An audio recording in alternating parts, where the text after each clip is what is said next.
I actually started thinking to myself, I actually went a whole week, a whole solid week and a half without any threatening or insulting comments. I was kind of feeling on a roll, but then this comment popped in. Muslims brainwashing the young for generations, child abusing assholes. And I'm like, yeah, I really did jinx myself.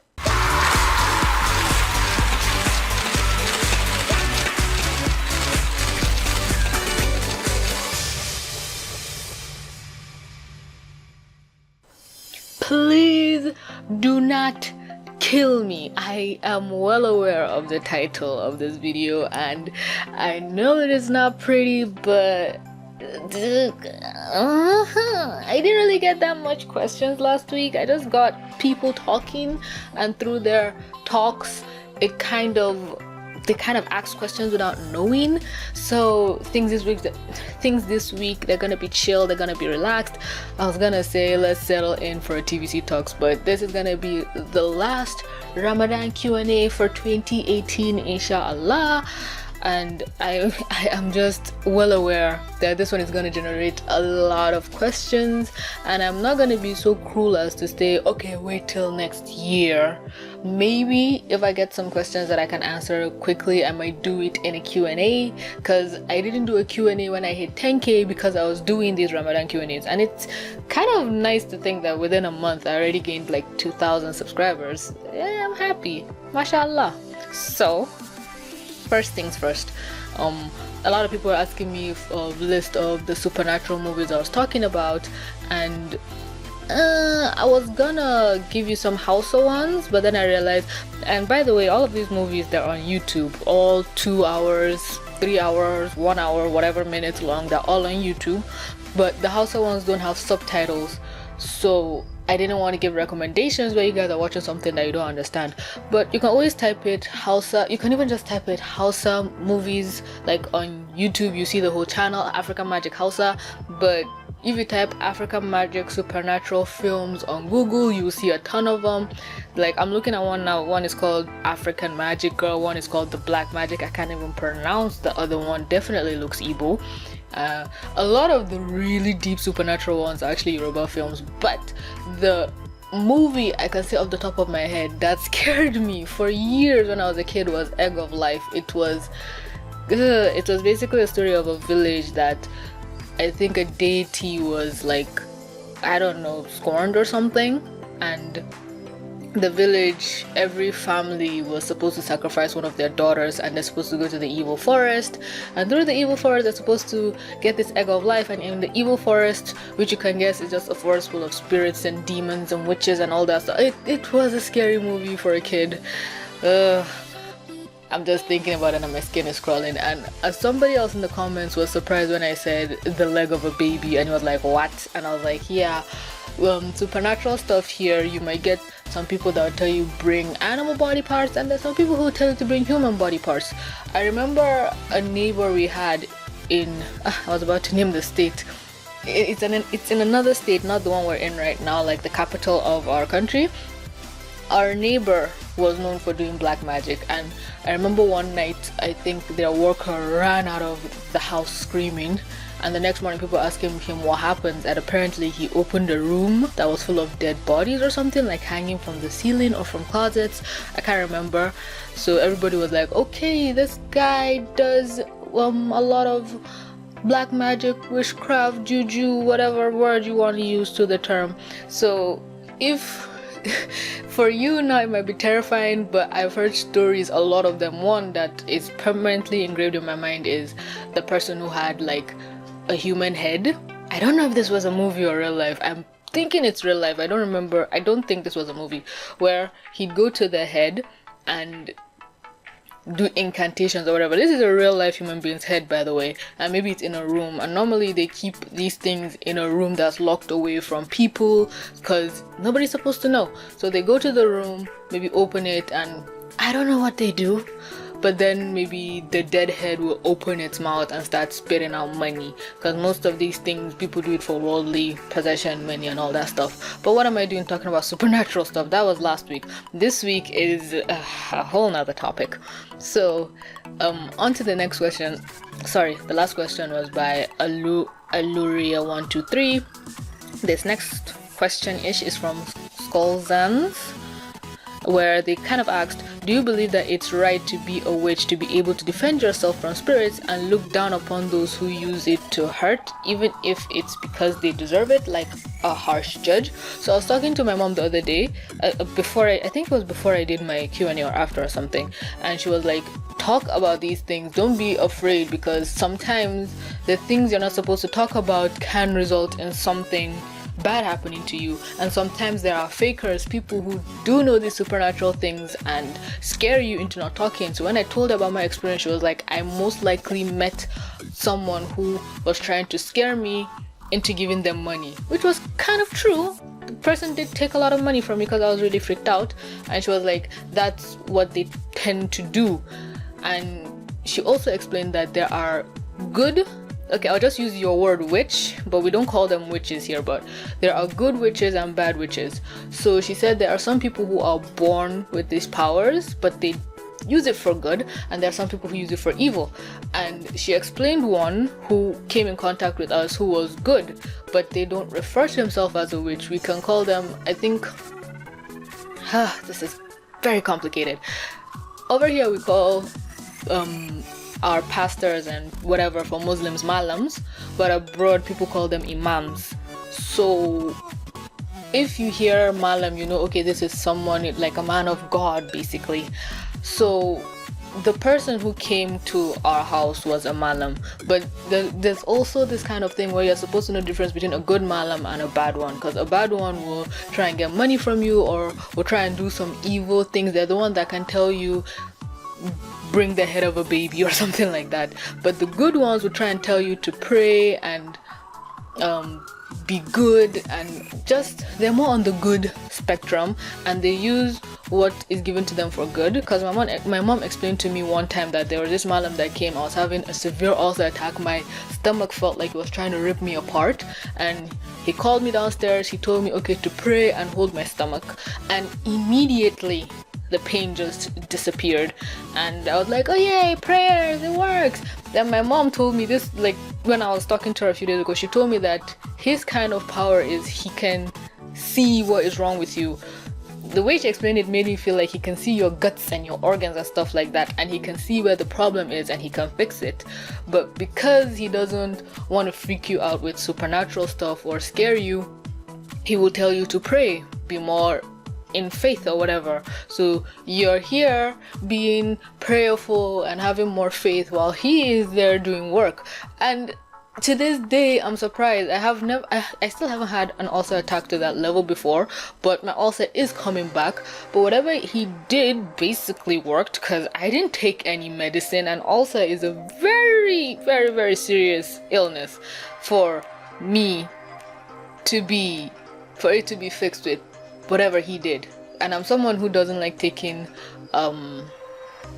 oh god, I just realized I've been talking freaking insanity for the last 2 minutes, and I just remembered the audience I'm talking to. But there's this thing as herbal medicine and scientific medical medicine, and in my house I prefer something a doctor gives me than what a herbalist gives me, because a herbalist might mix some leaves and tree bark and tell you to drink it for 3 days and you'll be better, and those things never work. I hate taking them, but my mom always forces them down my throat. I prefer hospital things. And then it came to me that okay, the pharmaceutical company is basically screwing us over, so I just don't take medicine anymore. I'm like, you know what, fuck it, if I'm gonna die, that's what God wanted.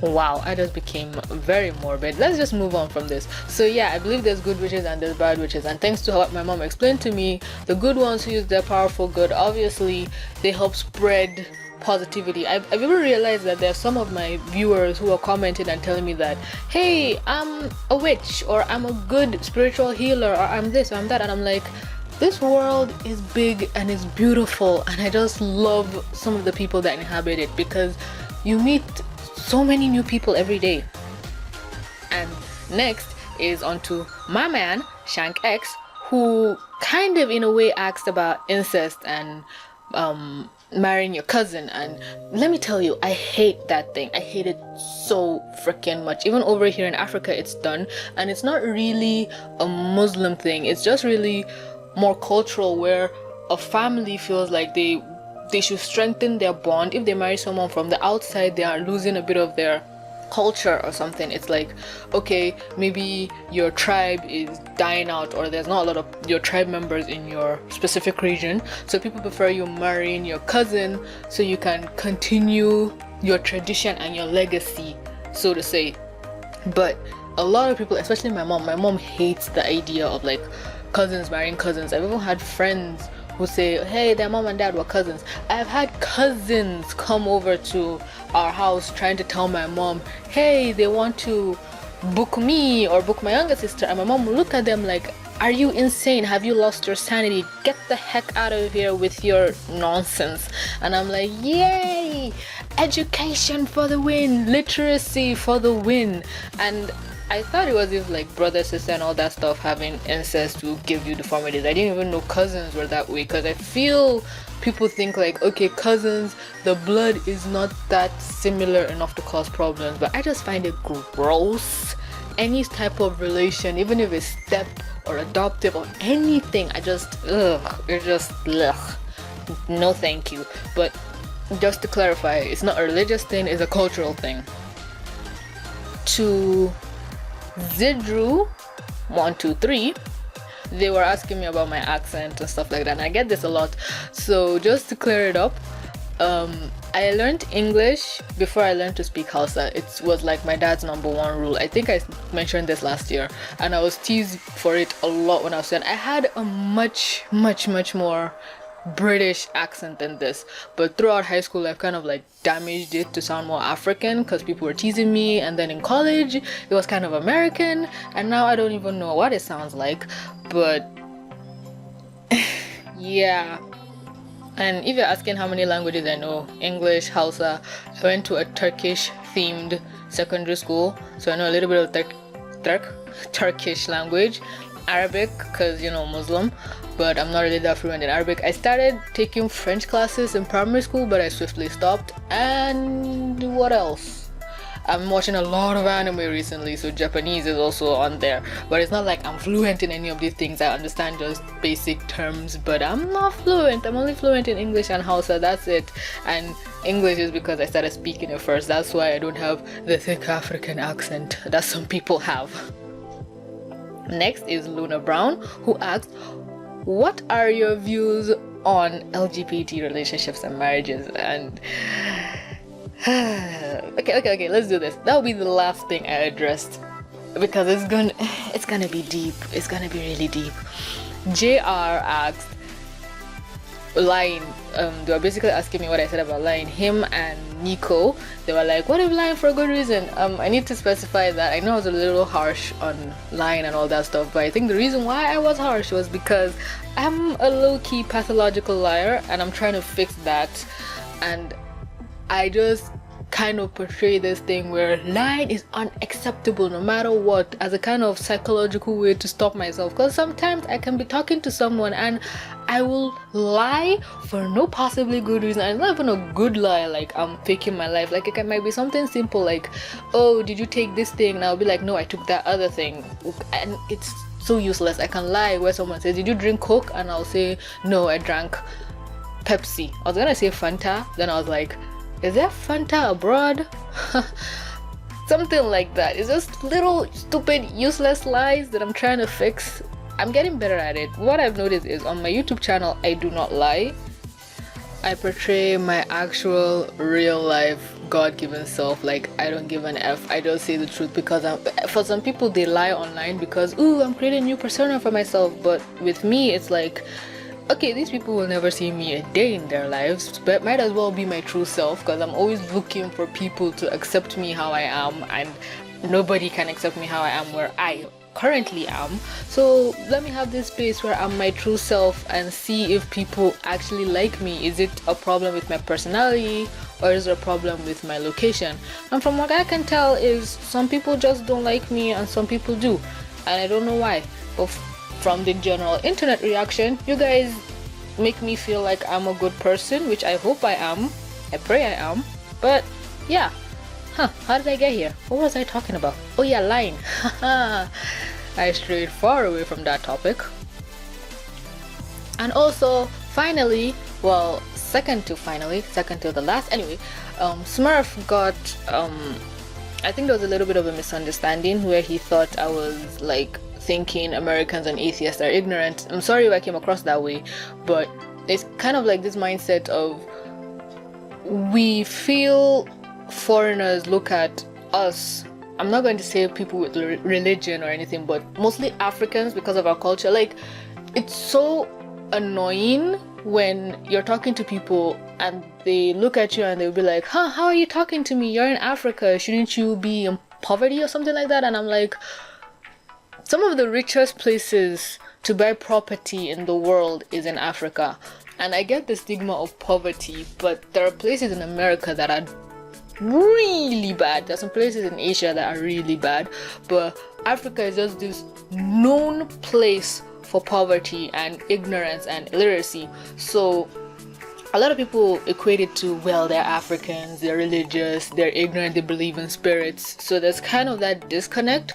So I'm not looking at Americans and atheists as ignorant for believing what they believe. I'm just looking at them like, okay, they've had this easy life. That's not the word I want to use, but they've had this different life and they've had this different upbringing, and like I've said, their environment cannot breed the type of supernatural occurrences, the type of hardships, the type of things we experience here, because a lot of things here are more rural. I actually said it right. I don't know why I repeated myself, because apparently the supernatural don't like a busy and bustling type of place. That's why you don't hear this kind of things in New York or California.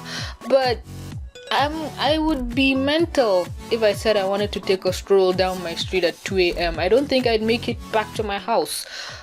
Just the kind of environment we are. And I know a lot of people think, well, there's nothing out there, nothing can hurt you. And I'm like, okay, let me just give one example. My phone rang in the background. I hope you didn't hear that. Let me give one example. There is this type of plant basically, that it's known for attracting the supernatural. And the plant, if you go out at night, people warn you of, if you see somebody hanging, like they'll give you descriptions and everything. If you see the person hanging next to a wall or leaning against this thing, it's spirits that kind of like, how can I say this without sounding insane? It's kind of like spirits take over the plant and project a human form and draw people to talk to them because they just want to chat, apparently. And when I was a kid, I remembered we were passing by this place, and then I was just reaching out, and then next thing my aunt was screaming, and I was like, what happened? And they were like, you're about to touch the plant. And it was like mid-afternoon, and I don't know why, but I just saw the plant and it looked so pretty, and I just wanted to touch it for some reason. I don't know why. And they were like, oh my god, it was calling out to you. And as a kid, or should I say as a preteen, I was like, it's just a plant. And I remember the plant tried growing somewhere in our house, and like I've said before, our house has supernatural activity. My mom instantly told them to kill the thing, but apparently some leaves in the plant are medicinal, because if you have like diabetes, or you're going to have diabetes, or you have a high sugar intake, you're supposed to put the plant at the palm of your feet and it will suck the sugar out of your body. My mom tried it for 3 days and I think her blood sugar went low or something. I don't know. When I say what happens around me out loud, even I wonder for my sanity. But it's just the norm here, where you can walk out at night and a plant can take human form. That is where I live. That is the normal here. And oh my god, I'm just thinking of all the people who are holding their heads like, this girl is insane, what is she talking about? Please let me just reiterate. I don't have anything against atheists. I don't have anything against Americans. I'm just tired of all the people who will look at me and say, let me see a picture of your treehouse, or why don't you live in trees? I have a stepsister who grew up in America, and she came over here and she was shocked that we weren't living in trees. Like, she was bringing out her camera and taking picture of all the houses, like, oh my god, I can't believe Africans live in this type of houses. How many rooms are there? And I'm like, some people have 5-bedroom houses. She was like, what, 5? Some Americans don't live in that kind of house. And I'm just looking at her like, I can't hate her, because that is the information she has been told all her life, that Africans, we live in poverty, we live in huts, we live in whatever. And it's kind of annoying. Like, by my standards, I live in an upper class family. Like, my family is very rich, but I'm gonna address this in a future video. My family is very rich, but I am just broke. My parents have this kind of habit of, we will be rich, but you will be broke, and we don't want to spend money on you, so you do not like devalue it. That's why I'm hustling with my channel. I'm hustling with everything, because my parents won't help me. They love to see me suffer. Okay, I'm joking. They want me to succeed, and I appreciate that. But come on, let me have some of the money, please. This is the most rambly, the most unfocused Ramadan Q&A I've ever had. Maybe it's because there's not that many questions, maybe it's because it's the last day of Ramadan, or maybe it's because I've just lost my sanity at this point. That's true. Today is probably the last day of Ramadan, so the spirits will be back tomorrow. Yeah, I'm gonna have to cover my hair before I go to bed. Well, I always cover my hair, but apparently, just a little something. Someone was asking me about traditions and cultures last episode, and I couldn't think of any, but I thought of some by this time. You're not supposed to cut your nails when you're fasting, apparently. Some people say throughout the month of Ramadan, other people say while you're fasting. I also kind of equate it to, well, if you can't cut your nails, can you shave your private parts? And also, like, after Ramadan, they say spirits come back, and they come back violent because they've been caged for the whole month. So a lot of people, a lot of people who have like, how can I say this? People who have been possessed and have spirits with them for that whole month, they're clean. But when the spirits come back, it's very violent for the people who have spirits. I heard one story. I know I'm saying this thing, I've heard stories a lot, but that's because I don't want to say the personal things that have happened to me. But one story was a spirit came back violently, and it kind of like shifted his mouth to his nape, to like the back of his neck. I think it went back. I hope it went back. It happened like 2 streets down from us, also when I was a kid. For some reason, when I'm an adult now and I hear these type of things, I just filter them out. But when I was a kid and I was hearing them, I was freaking the hell out all the time.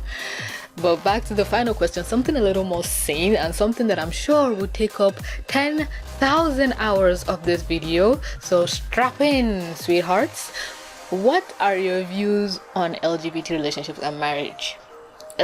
Well, first of all, I have been told that Muslims cannot support the LGBT community. We cannot support it. We cannot even like show any like, hey, this is good. Like, no. And this being Pride Month, it just really kind of irked me, because it's like, I have people who I am suspecting are gay, like on Twitter, not personally, and they don't want to come out, and I want to support them. I want to show them, yay, like, be strong. But it's like, I am made to feel like if I do so, I might be smited by thunder or lightning, whichever one you get smited with. And I'm kind of scared, because it's like, well, are you sure though? Because what are your own references from you not being able to support it? And I know there's all the Sodom and Gomorrah, I think that's what it's called in the Bible, the one where like God leveled the place with gay people, or for some reason it's like, depending on your religion, something happened there. Well, my friends say that it was like God rained down fire. Us, basically, if I'm gonna translate it as best I can, it was like God just leveled the whole place, like flipped the whole country, I guess. And yeah, the one where the wife kind of got wrapped up in the whole thing. Oh, why am I not focused today? I think this is why I prefer recording in the morning, because my thoughts are more gathered. Right now it's almost 9 p.m. I am not in any state of mind to be recording, but let's just trudge on through, okay? So I read somewhere, or my friend told me somewhere, and I also read it, that Islam, whereas I think Christianity, or is it Jews, I think it's Christians, say that you are not born gay, you choose to be gay. Islam actually does believe that people are born gay. Like, you can be born gay, that's what Islam says, but the bad thing is practicing it. It's like giving into those urges, because you can be born gay, but being gay is a sin. And what I read was basically everybody is born on this earth with a trial, and everybody has to overcome that trial to get to heaven. Some people are born blind, some people are born disabled, some people are born with illnesses, everybody has their own struggles, some people poverty. So people who are born gay, that's their trial. Not giving into those urges and temptations, which are a sin. And when you think about it, to me it kind of made sense. I was like, yeah, some people, poverty, they have the temptation to steal or to cheat other people, and they have to fight that urges. Some people that are born blind, instead, those ones, it's just a whole nother ballgame, or disabled. So if you're also born gay, fighting against those urges is also like a true test, because basically everybody is born on this earth and everybody goes through a type of test or trial or tribulation in their life. I feel like I'm undergoing my own test right now, but we're not going into my personal life. I see different people. Some people will tell you, some people have tests early on in their life as a child, some people have tests in like during the middle parts, and some people have tests later on in life. I feel like I had a really huge test when I was a kid, and or should I say, I've been having mini tests every stage in my life. I'm having a kind of test, so that's just me. But I feel when I kind of like quickly googled it before I turned on this microphone, I read somewhere that Muslims support LGBT, Muslims rise up and defend LGBT, and I'm like, yeah, I don't see anything wrong with that. You can defend them, they're human beings, but the support part is kind of like, do we support the fact that they are born that way and they shouldn't be hated, or do we support their action of loving who they want to love? Because right now I'm in a very precarious situation where I have a story I want to write. I'm a writer, by the way, and I want to write my first ever gay character, but I'm terrified if I can do so, because I'm just fascinated by Yahweh. You have no idea. But it's like, where does one start and one end? So it's okay to be born gay. We believe that, and we know God doesn't make any mistakes. But the urge to be gay is a sin. So we support you being born that way and you being the way you are, but we don't support your practice of it. How can something be so right and so wrong at the same time? This is fascinating to me. I think I need to look it up more or read more of it, but I've never had a reason to, because again, no one close to me is gay, and the people online that I see are either 100% gay and don't give a flying F about anyone else's opinions, or they may be in the closet and they're not comfortable coming out, and who am I to drag them into the spotlight? So it's so precarious, and I am not giving this topic the respect it deserves. But it's late at night. I don't have enough brain cells firing to contemplate this thing as well as it should be. You know what? I'm gonna end this video here. Just to do you guys a favor and not a disservice. I'm gonna do a follow-up video to this one because it's so unfocused, it's so messy, and I know I've said a lot of things that some people might want. Like, I'm sure it just opened the door to a whole lot more questions that some people want answered. So again, this video is gonna be 30 minutes long. God damn it. So again, if you're confused by anything, ask away. I'm gonna do a follow-up video. It's not gonna be a Ramadan Q&A, but I know I'm just gonna figure out how to title it anyway. And yeah, today is the last day of Ramadan. Hopefully a lot of people are praying today is the last day, but I'm like, God is gonna fuck with all of y'all, and you see that tomorrow is not Salah but the 30th day. I know I'm cursing right now, but when a girl is on her period, she cannot fast. So the last 7 days were very much beautiful for me. Oh my God, I'm cringing at myself. I'm gonna end this video here. I love you. Thanks y'all for staying this long, for listening to whatever it is I have to say. Again, follow-up video for anyone who's confused. If you're not confused, there will not be any follow-up video, and I'll see you guys next year.